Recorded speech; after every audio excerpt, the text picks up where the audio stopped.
Hola, hola, ¿cómo están? Bienvenidos a esta nueva ayudantía de mecánica de fluidos. Yo soy José Quintanilla, me pueden llamar Pepe. Y en la ayudantía de hoy día vamos a ver las ecuaciones de Navier-Stokes. Voy a hacer un repaso brevemente y luego vamos a resolver un par de problemas. Pero la verdad es que más allá de resolver los problemas, me gustaría darles algunos insights sobre el potencial que tienen estas ecuaciones, porque la verdad que es súper, súper potente todo lo que pueden hacer y lo que describen, al final describen todos los fluidos. Y bueno, y por eso me puse en parte esta foto de fondo, eh, que yo encuentro que es espectacular. Esta es una foto tomada desde el espacio, son nubes, y en este sector de acá, donde está mi mano, que no se ve mucho, pero hay una isla y el viento sopla de, digamos, de la esquina de abajo a la derecha hacia arriba a la izquierda, en esa dirección. Y ven que se forman estos vórtices. Esta estructura se llama calle de vórtices de von Karman. Y yo encuentro que es una de las cosas más espectaculares que he visto y que de mecánica de fluido, así como eh, estéticamente es súper bonito de ver. Y además que, bueno, imagínense la escala, estos son nubes y en este caso lo que está generando todo esto, el obstáculo, es una isla, o sea, es una escala súper, súper grande. Pero esta escala también ocurre, o estos fenómenos ocurren también a escalas mucho más chicas. Y bueno, y en parte esa es parte de la gracia de estas ecuaciones y de estudiar mecánica de fluidos, por lo menos para mí lo encuentro súper interesante, que va desde este tipo de tamaño y bueno, y más grande aún, incluso me imagino que muchos de ustedes sabrán, pero planetas como Júpiter, que es el más grande del sistema solar, es casi que puro gas, o sea, gas igual fluido, igual ahí hay harta mecánica de fluido interesante. Las estrellas son puro gas también, las nebulosas, en fin, a ese tamaño, así gigantesco, y también a nivel microscópico, por ejemplo, todo lo que tiene que ver con la circulación de la sangre en arterias, en los alveolos, que son de verdad literalmente microscópicos, del orden de 10 a la menos 6 metros. Así que súper, súper interesante. Em, bien, dicho eso, vamos a partir con un breve repaso de la materia, que es bastante corto en lo que tiene que ver con este curso, digamos. Ya les mostré la imagen, así que voy a cortar un poco mi imagen, no hace falta que me vean todo el rato. Em, y vamos a compartir pantalla. A ver si está cargando.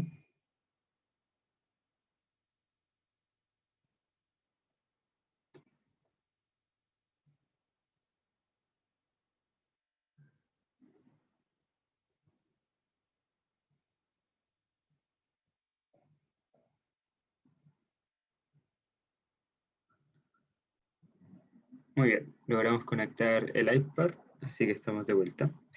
Muy bien, las ecuaciones de Navier-Stokes son estas de aquí, ¿ya? Como ya vieron en clase, nada nuevo, espero. Y nótense, algunas cosas importantes son, básicamente las ecuaciones de Navier-Stokes, lo que nos están recordando o indicando es esta ecuación que es la segunda ley de Newton que ya todos deberían conocer, que es que, me faltó el vector ahí, la fuerza es igual a masa por aceleración. En el caso de un fluido, la aceleración, como recordarán de las primeras ayudantías, y bueno, las primeras clases en realidad, la aceleración en un fluido implica que el campo de velocidades puede variar en el tiempo, pero también puede variar en el espacio. Entonces, se complica un poco ese término. De hecho, este es el término no lineal y que al final que complica todas las ecuaciones. Pero bueno, de ahí viene un poco la magia de fluidos, así que interesante que esté el término acá. Luego la masa simplemente la vamos a tomar como la densidad. Al final, como el fluido no es solamente un cuerpo, como uno cuando dice un auto de 3 kilos, o bueno, un auto de 3 toneladas, digamos, el fluido, cuál es la masa de un río? ¿O cuál es la masa del aire en una habitación? como que se podría medir, pero en realidad es mucho mejor simplemente ocupar la densidad. Y las fuerzas son estos tres términos que, como ya sabrán, simplemente por recordarlo, esto es el gradiente de presiones, ¿ya? Y ojo con ese signo negativo ahí. Estos son las fuerzas másicas, ¿ya? Las fuerzas másicas son, por ejemplo, las que actúan en un campo de fuerzas, por ejemplo, el campo de gravedad o las fuerzas electromagnéticas, ¿ya? Y bueno, eso por la densidad. Y este otro término son las fuerzas viscosas, que es cómo el fluido se afecta a sí mismo, ¿ya? Ahí vamos a ver un poco más en detalle cómo se trabaja eso. Y la otra ecuación que va a ser súper, ojo, acá hay tres ecuaciones, ¿ya? Porque como todo esto es vectorial, son tres ecuaciones en verdad, lo que hay acá condensado. Y la segunda ecuación, que es esta, es la ecuación de continuidad.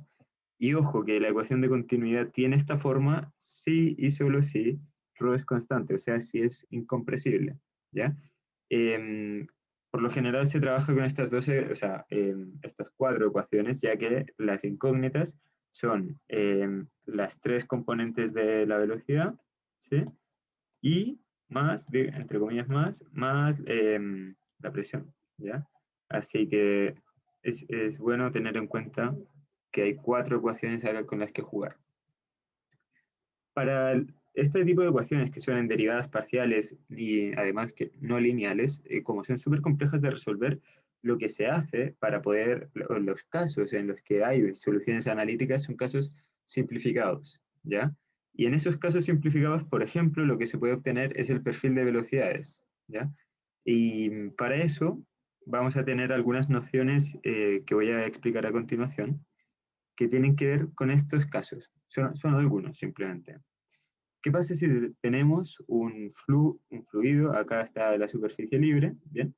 Y no hay esfuerzo de corte. Yo el esfuerzo de corte lo representé con una tablita en la superficie libre, pero es solamente una manera de representarlo. Bueno, ¿qué pasa si tenemos un esfuerzo de corte nulo arriba y obviamente abajo, que el piso también está fijo, y tenemos un gradiente de presiones, ¿ya? Acá hay más presión y acá hay menos presión. Intuitivamente, o bueno, en realidad no sé si es tan intuitivo, pero de lo que hemos visto en las primeras clases, uno se podría esperar que el perfil de velocidades tenga esta forma, sea parabólico, ¿sí? Porque hay una condición súper importante y es que en los bordes físicos, digamos, donde el fluido está en contacto con un sólido, hay una condición que se llama de no deslizamiento. Por lo tanto, si las paredes están quietas, el fluido inmediatamente en contacto con esa superficie también va a estar en reposo, ¿ya? Y lo mismo ocurre acá, pero al revés. En la parte inferior está en reposo, por lo tanto la velocidad ha de ser nula, pero aquí sí hay un esfuerzo de corte en la parte superior y sí hay una velocidad, por lo tanto la velocidad del fluido en esa parte ha de ser igual a la del esfuerzo de corte. Además, como no hay gradiente de presiones, ¿ya?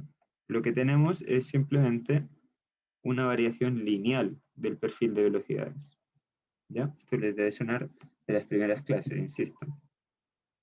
Ahora, ¿qué pasa si tenemos la velocidad y además tenemos el gradiente de presiones?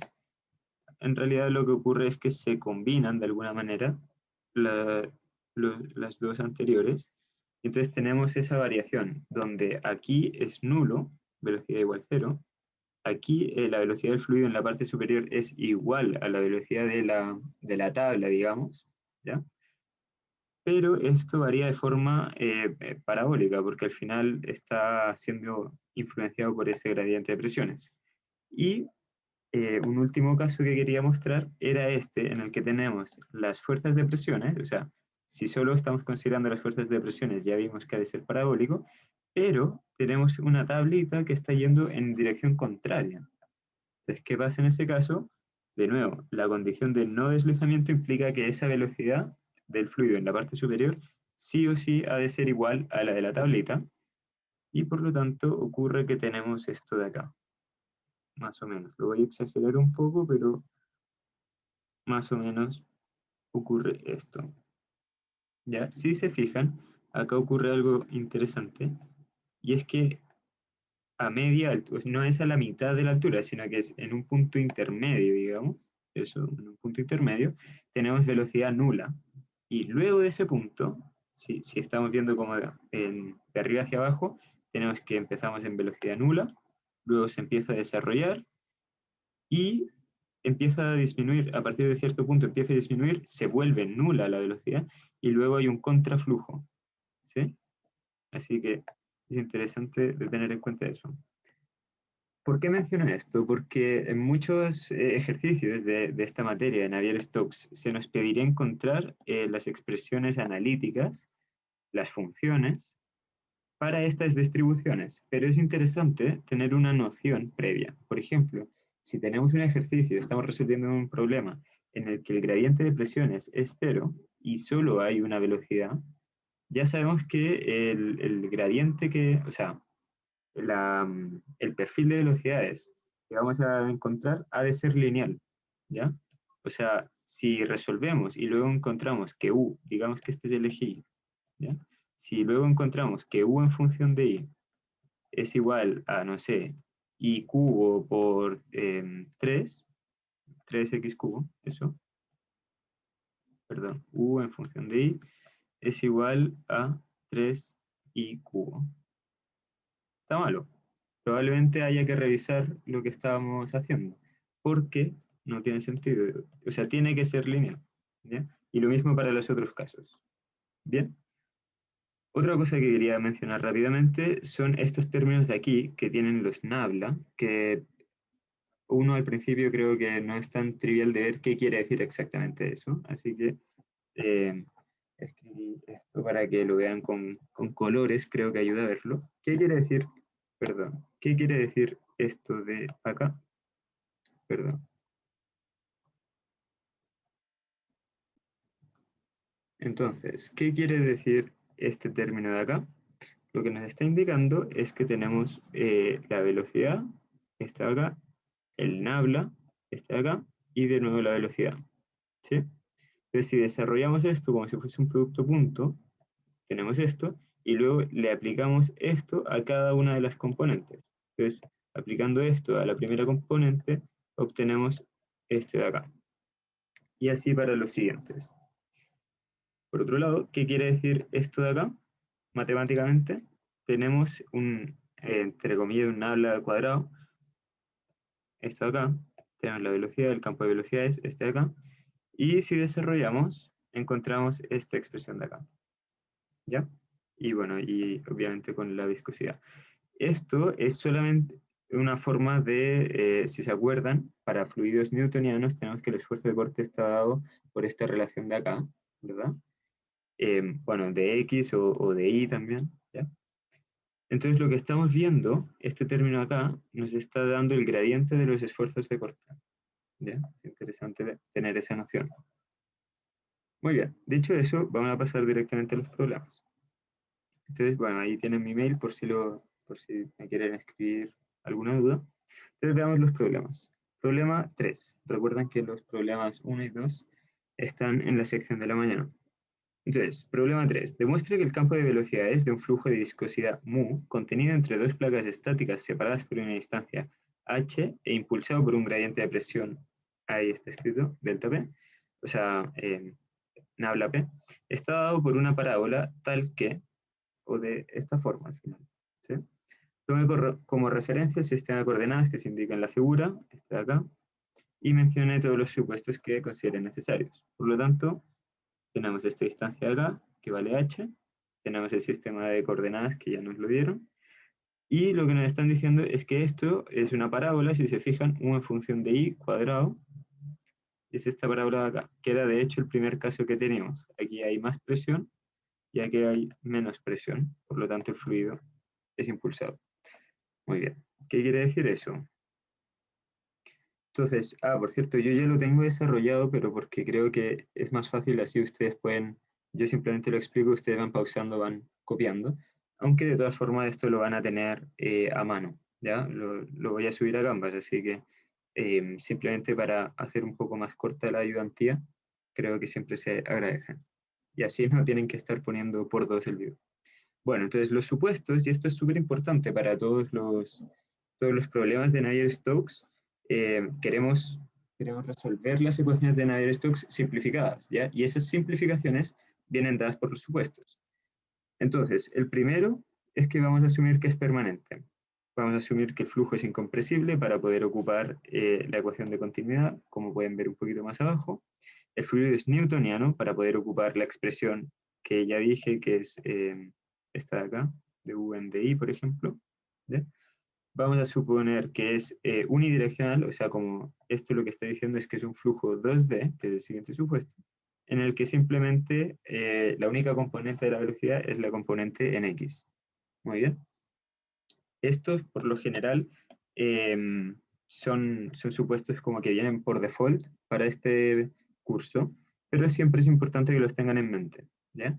Y el flujo unidireccional, por lo general, también, porque si está habiendo flujo en más de una dirección, aparecen derivadas parciales y se puede complicar un poco la cosa, ¿ya? Muy bien, entonces aplicamos la ecuación de continuidad, que simplemente esto es una ecuación, y obtenemos que este término de acá es 0 porque estamos diciendo que no hay velocidad en X, o sea, en Z, perdón. Tampoco hay la velocidad en Y, también vale 0, y por lo tanto nos quedamos simplemente con este término y obtenemos esto de acá. Y esto lo vamos a ocupar como un sexto. No es un supuesto, pero es una condición importante para simplificar las ecuaciones de Navier-Stokes.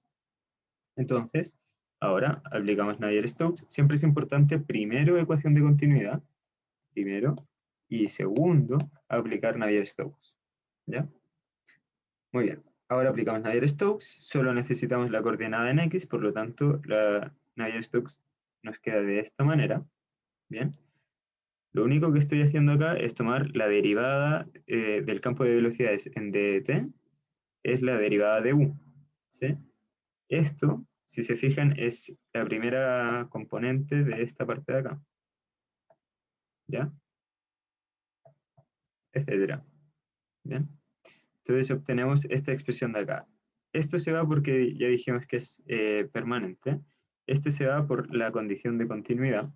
Este se va y este también porque dijimos que simplemente no hay velocidad. El campo de velocidades solo es en X. ¿Ya? Solo hay componente de velocidad en el eje X. El gradiente de presiones, acuérdense que por enunciado era de esta forma. ¿Ya? Perdón, gradiente de presiones. ¿Ya? Por lo tanto, menos el gradiente de presiones en X, nos queda simplemente P. Las fuerzas máxicas, en este caso, solamente está la gravedad, que es 0, 0 menos G. Por lo tanto, en el eje X tenemos 0. Y, de nuevo, este nabla cuadrado del campo de velocidades nos queda esto de acá, por lo que expliqué anteriormente. Entonces se nos simplifican nuevamente estos términos de acá, porque dijimos que no varía esto de continuidad nuevamente, y este porque es un flujo 2D, entonces no puede variar en Z. ¿Ya? Entonces simplemente las ecuaciones de Navier-Stokes nos quedan de esta manera. Muy bien. ¿Qué hacemos ahora? Ahora tenemos un problema que es una EDO, que si se fijan es relativamente fácil de resolver.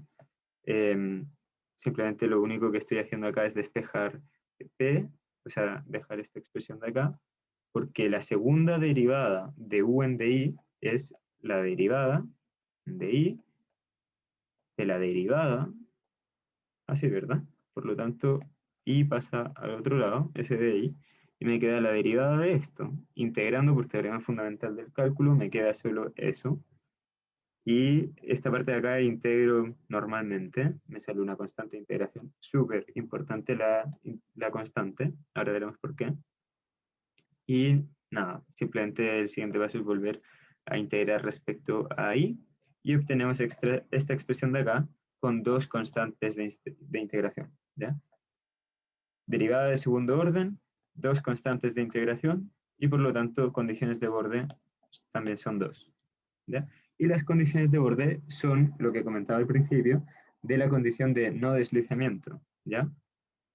La velocidad En este caso, acuérdense que era una parábola lo que teníamos. Y el centro, ¿ya? El origen está puesto justo en la mitad. Por lo tanto, lo que me está diciendo esto es que la velocidad en el límite inferior es igual a la velocidad en el límite superior, que es simplemente velocidad nula, porque las paredes no se mueven. Obtenemos un sistema de 2×2, las constantes son nuestras incógnitas, y simplemente resolviendo encontramos las constantes y reemplazando obtenemos lo que se pedía, que era demostrar que el campo de velocidades está dado por eso. ¿Ya? O sea, el perfil de velocidades en realidad, que era una parábola. En este caso se pedía demostrar, entonces uno ya sabía lo que tenía que llegar, pero perfectamente podría haber sido determine el perfil de velocidades. ¿Ya? Ok. Entonces, como dije, para este tipo de problemas es súper importante tener en cuenta lo del principio. A priori ya podemos saber si va a ser lineal o si va a ser parabólico, ¿ya? Etcétera. Muy bien. Siguiente problema. Vamos a ver el enunciado. Para este problema, quise explicar, simplemente tomar como ejemplo este flujo que se llama de Taylor-Covet, que se usa bastante, tiene diferentes aplicaciones, y de hecho les quería mostrar los siguientes videos, ¿ya? Los tienen acá, ¿ya? Estos son los links por si quieren ver los videos completos, pero de todas formas yo les voy a mostrar ahora brevemente. Muy bien. Entonces tenemos esto de acá. Como pueden ver, es una instalación industrial y lo interesante es este reactor de acá, ¿ya? La parte de control de temperatura obviamente no nos interesa mucho en este curso, sino simplemente em, la parte de la mezcla del fluido. Son dos cilindros, como pueden ver, dos cilindros concéntricos en el que el de adentro está rotando y el de afuera está fijo, ¿ya? Y aquí va a haber un gradiente de presión que nosotros no vamos a considerar en el ejercicio, ahora leeremos el enunciado, esta parte no nos interesa tanto, pero lo interesante es que se genera esta mezcla y se generan estas estructuras que son bien interesantes, ¿ya? Como digo, aquí además de haber giro del cilindro interno, hay un gradiente de presiones, nosotros no lo vamos a considerar, ¿ya? Bueno, ahí está. Ese es el primer video que les quería mostrar para que vean que la geometría que vamos a estudiar ahora tiene aplicaciones industriales, o sea, no es simplemente porque se me ocurrió ese problema. Y probablemente algunos de ustedes conozcan este tipo, es un canal de YouTube, se llama Smarter Everyday. Tiene bastantes videos interesantes de mecánica de fluidos, así que le pueden echar una ojeada. Y lo interesante de esto es que, de nuevo, tenemos dos cilindros concéntricos, el de afuera es fijo, el de adentro se puede girar, como ya han visto hay una manivela para hacerlo girar, y lo que voy a explicar acá, en esta parte, que lo tengo muteado, así que lo voy a explicar yo, es que, de nuevo, súper importante, la condición de no deslizamiento hace que el flujo en la parte externa, la partícula de fluido que esté tocando el cilindro externo no se va a mover, mientras que la partícula de fluido que esté tocando el cilindro interno se va a mover exactamente a la misma velocidad que el cilindro, que la pared, ¿ya? Y aquí lo que va a mostrar es cómo se deforma el fluido, ¿sí? Que se genera esta espiral. Como ven, no hay deslizamiento, ¿ya? O sea, esto obviamente es una animación, pero sirve perfectamente para señalar lo que les estaba comentando, ¿ya? Muy bien, dicho eso, les dejé los links para que, bueno, por si alguien los quiere ver completos. Este último video que mostré creo que les puede resultar muy, muy interesante. Hay algunas cosas locas que pasan ahí. Así que volvamos a la ayudantía. Muy bien, leamos el enunciado. Los escurrimientos suelen ocurrir en diversas geometrías. Una de las más típicas es aquella descrita en coordenadas cilíndricas. Se tiene un fluido entre dos cilindros concéntricos de radios externo R sub 0 y radio interno RI. No hay movimiento en la dirección axial, ¿ya? O sea, si este es el tubo, la dirección axial es esta. ¿Bien? El cilindro externo está fijo y el cilindro interno gira con velocidad angular omega. Y obviamente es constante, ¿ya? Considere que por la geometría el campo de velocidades solo varía en la dirección en la coordenada radial r. Determina el campo de velocidades empleando coordenadas cilíndricas, ¿ya? Este problema lo quise poner porque las ecuaciones de Navier-Stokes se pueden, bueno, y esta es una representación del problema, ¿ya? Así que para que lo tengan en mente, pero ojalá se haya entendido con los videos también. Muy bien. Y las ecuaciones de Navier-Stokes se pueden representar, o se pueden escribir, digamos, en coordenadas cartesianas y cilíndricas, ¿ya? Y bueno, estas son las ecuaciones de Navier-Stokes y esta es la de continuidad, ¿ya? En coordenadas cilíndricas. ¿Y por qué es importante tener esto en mente? Porque, como pueden ver, hay los diferenciales cambian un poco, ¿ya? Aparecen los jacobianos. No sé si se acuerdan de cálculo, creo que era cálculo 2, que se veían los jacobianos, por un tema de cambio de coordenadas, ¿no? Pero no se asusten, yo sé que a lo mejor se asustan un poco viéndolo así, pero lo vamos a estar viendo, así que calma. Muy bien, entonces nuevamente vamos a partir con los supuestos, súper importante, ¿ya? Tener claro qué es lo que estamos estudiando. Entonces, en primer lugar, vamos a decir que la derivada temporal es cero, ¿bien? Que ρ es constante, que mu es constante. Acuérdense, lo que implica esto es que ρ constante es que es incompresible, mu constante es que es newtoniano, ¿verdad? El campo de velocidades vamos a asumir que solo varía, perdón, acá hay un error, solo varía en una dirección, que va a ser la dirección en θ, angular, ¿ya? Y por último, por simetría, al final lo que ocurre es que en la dirección angular tampoco varía. O sea, si yo me paro a cierta distancia y luego recorro a esa misma distancia en cualquier punto de este arco, digamos, la velocidad va a valer lo mismo. Solo varía en la dirección radial, no en la velocidad angular. Ok. Dicho eso, apliquemos la ecuación de continuidad.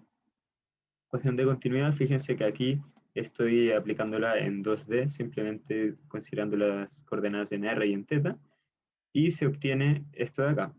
Bien, como la derivada en θ es 0, este término se me va a 0. ¿Qué más? Esto nos arroja este resultado que la derivada es 0, por lo tanto, si la derivada es 0, quiere decir que dr es constante, ¿ya? Y particularmente, como sabemos que la velocidad acá es nula, porque la velocidad radial en este caso es nula, entonces la velocidad radial es nula en todos los puntos, ¿ya? Siempre.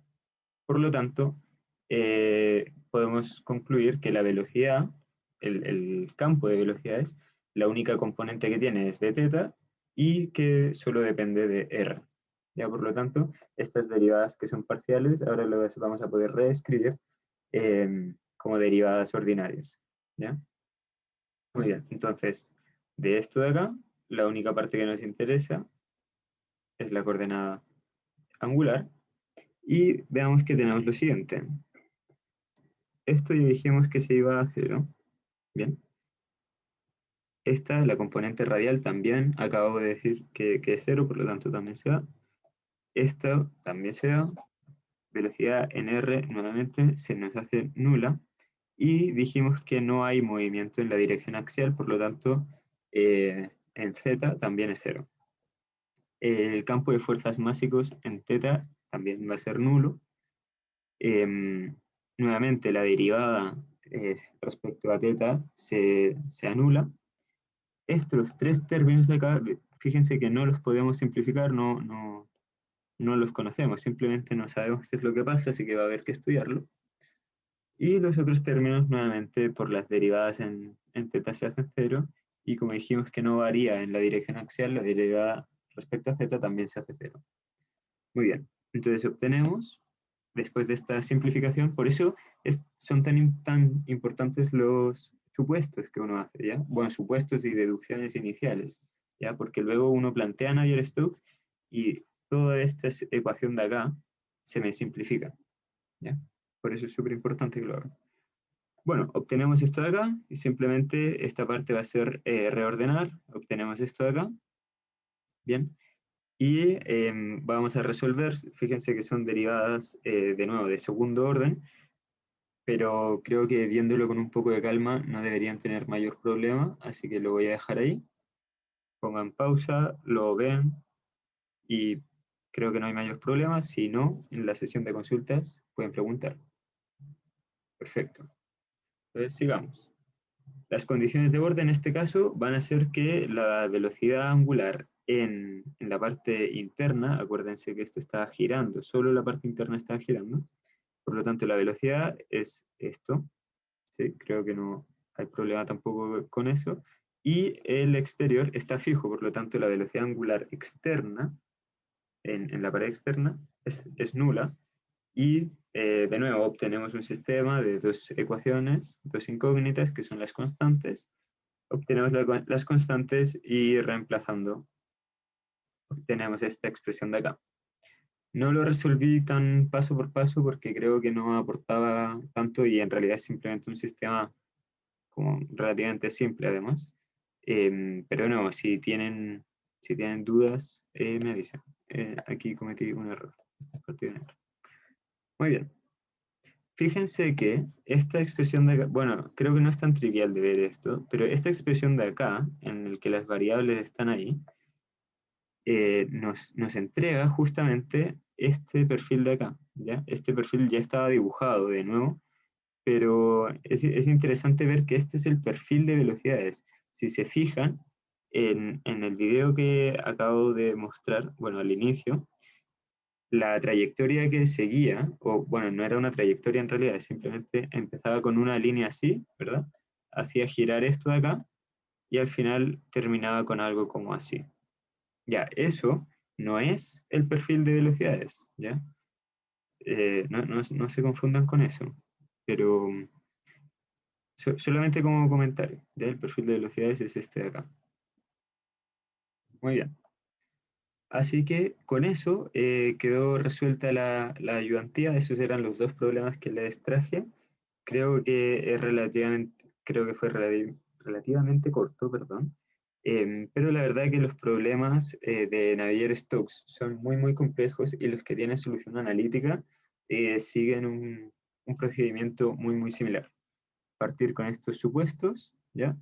Luego ecuación de continuidad, aplicar Navier-Stokes, escriban entera primero, toda la ecuación completa, vean cuál es la coordenada o las coordenadas que necesitan, luego las simplifican, a partir de ahí van a obtener una EDO probablemente de segundo orden, ya con derivadas de segundo orden, y nada, simplemente es resolver, obtener las condiciones de borde, ya que es súper importante que se fijen, esto varía problema a problema, así que es súper importante que se fijen en eso, obtener las constantes de integración y finalmente simplemente reemplazar y obtendrán lo que se les pedía.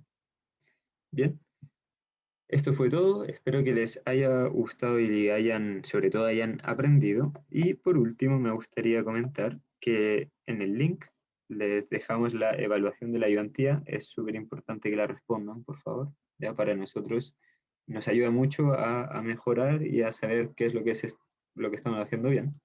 Y me permití añadirles esta sección de acá, en el que básicamente son algunos links de interés.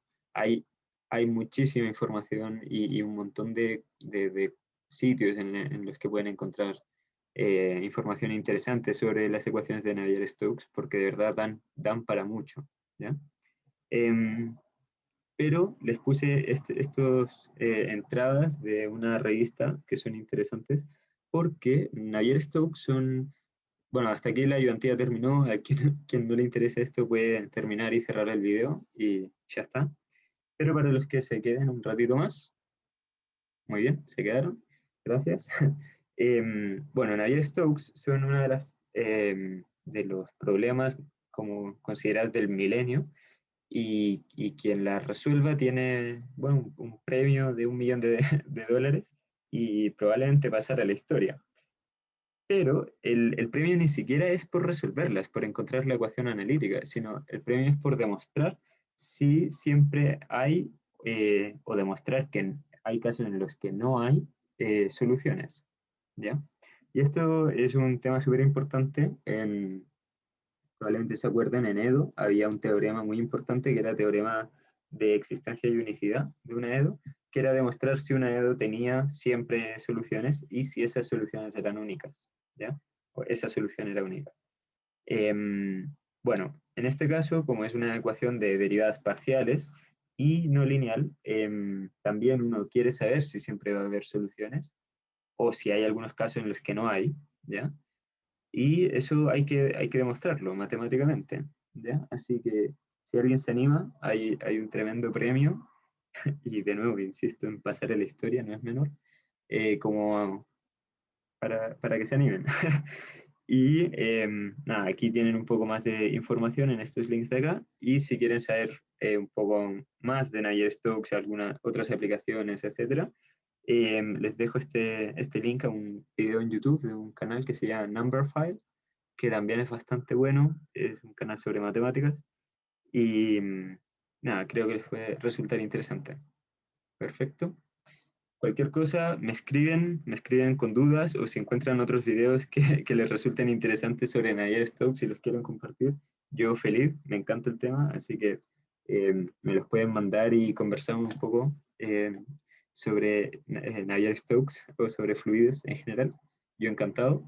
Y por favor, la evaluación de la ayudantía, ahí tienen el link y el código. ¿Ya? Eso es todo por hoy, que estén muy bien y cuídense. Chau, chau.